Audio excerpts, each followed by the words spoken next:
An original podcast from podlatino.com.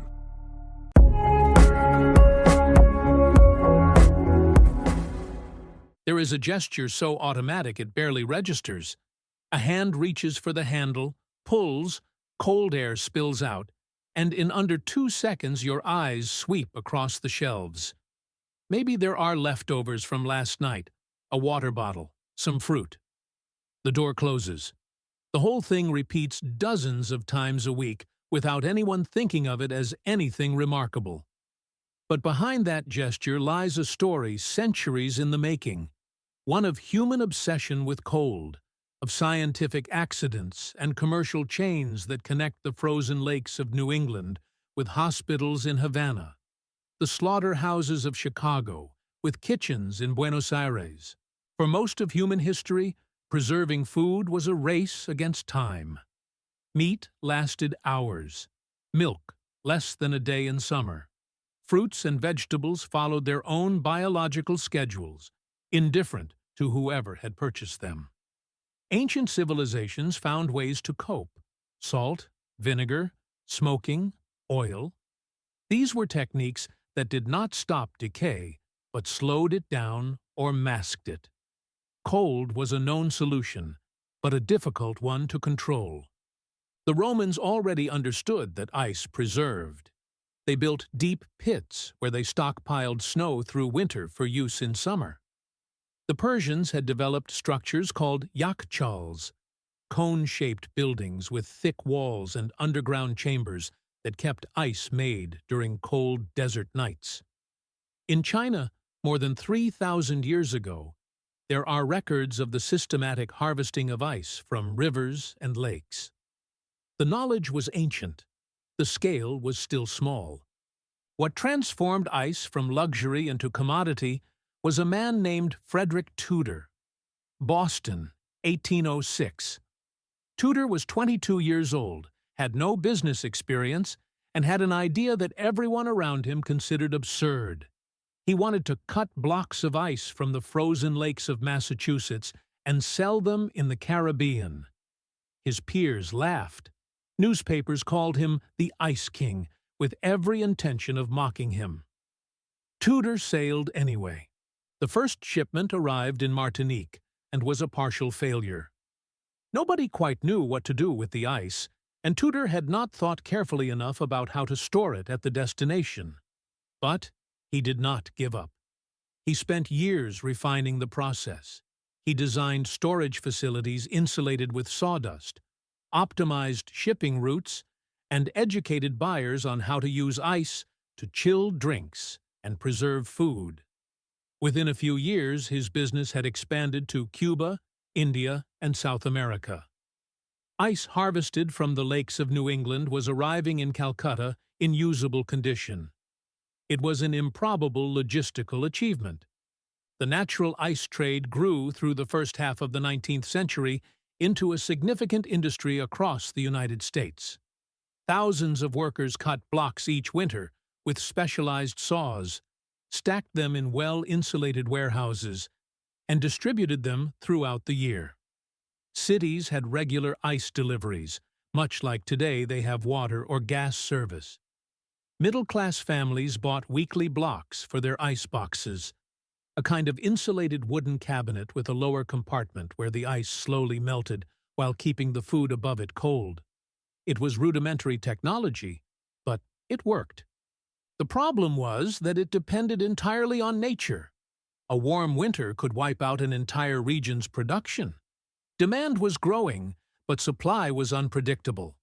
And as cities expanded and urbanization accelerated, natural ice began to run short during peak summer heat. There was another problem that was drawing increasing attention. Ice cut from urban rivers and lakes was contaminated. As cities grew and their waters turned foul, natural ice became a vehicle for disease.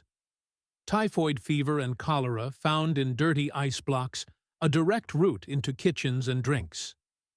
While the natural ice trade was flourishing, physicists had spent decades trying to understand what heat actually was and how it behaved. In the early 19th century, Caloric theory was still widely respected.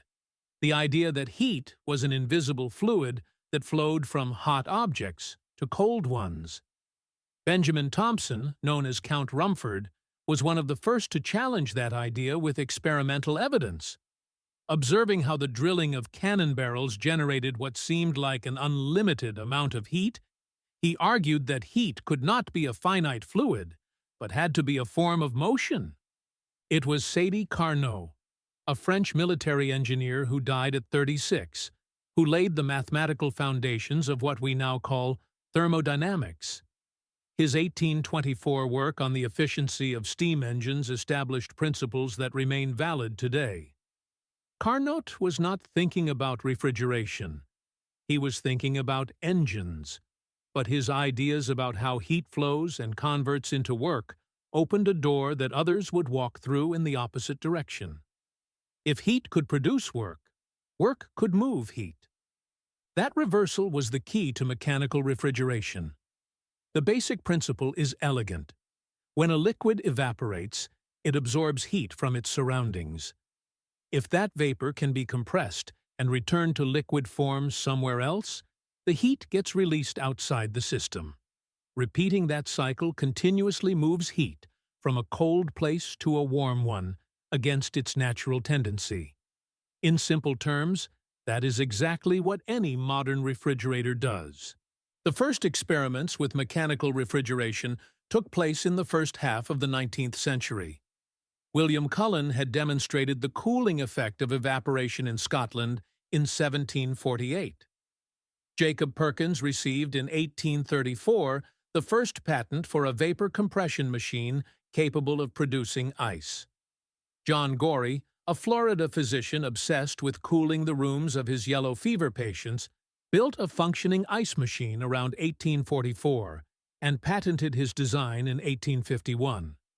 Gorey believed that heat was the direct cause of tropical disease. He was wrong about the theory, but his machine was real. For decades, mechanical refrigeration coexisted with natural ice. The early machines were bulky, expensive, and required specialized maintenance. They were useful in breweries, hospitals, and meatpacking plants, but they were nowhere near ready for the home. Natural ice remained cheaper and more accessible for the average consumer. What shifted the balance was a combination of factors: the contamination of natural ice, the growth of cities, the demands of the food industry, and the steady improvement of the machines themselves. The meatpacking industry was among the first to grasp the transformative power of artificial cold. Chicago became the global center of processed meat, in part because it knew how to use it. Gustavus Swift, a meatpacking entrepreneur, pushed for the development of the refrigerated railcar in the 1870s. Before that, animals were shipped live from the Great Plains to slaughterhouses in eastern cities. Swift proposed a radical reversal: slaughter and process the animals in Chicago, where costs were lower, then ship the already cut meat in ice-cooled cars. The resistance was fierce. Eastern butchers protested. Railroads initially refused to build the cars. Swift financed the first ones himself. The result was a total transformation of the entire industry. Refrigerated meat arrived at markets fresher and cheaper. The model spread.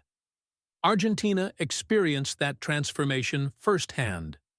The first successfully refrigerated shipment of beef to cross the Atlantic left Buenos Aires in 1877 aboard the French vessel Le Frigorifique, an experiment that proved the concept was technically possible. In the years that followed, meatpacking plants became a dominant sector of the Argentine economy. Artificial cold made it possible to export beef to Europe in acceptable condition, and that reorganized agricultural production, labor geography, and the country's commercial flows for decades. In cities, domestic refrigeration took longer to arrive. The first electric refrigerators for home use appeared in the early 20th century. General Electric launched the Monitor top model in 1927, with a visible compressor sitting on top of the unit. It was expensive, noisy, and inefficient by later standards, but it was self-contained. It needed no ice deliveries, produced no meltwater, required no weekly block changes. Over the following decades, prices dropped, technology improved, and the home refrigerator moved from luxury item to basic household necessity. With the home refrigerator came changes to everyday eating that went far beyond simple preservation. Families could buy more at once and shop less often. Supermarkets replaced daily markets because cold storage at home made it possible to keep perishables for days. Cities could grow far from agricultural zones because refrigeration allowed fresh food to travel long distances. The cold chain, that invisible system of warehouses, trucks, and refrigerated store shelves connecting farm to kitchen, became basic infrastructure of modern life. There is something worth sitting with in all of this. Cold, which for millennia had simply been what happened in winter or at the tops of mountains, became a tool. Something humans learned to produce, to transport, and to apply with precision. A French physicist thinking about steam engines, a Boston merchant with a laughable idea, a Florida doctor trying to cool tropical fevers, a Chicago businessman who rewired an entire industry. None of them were thinking about anyone's refrigerator, but the chain they formed between them ends exactly there, in that automatic gesture of opening the door, glancing at the shelves, and closing it again without thinking about any of this.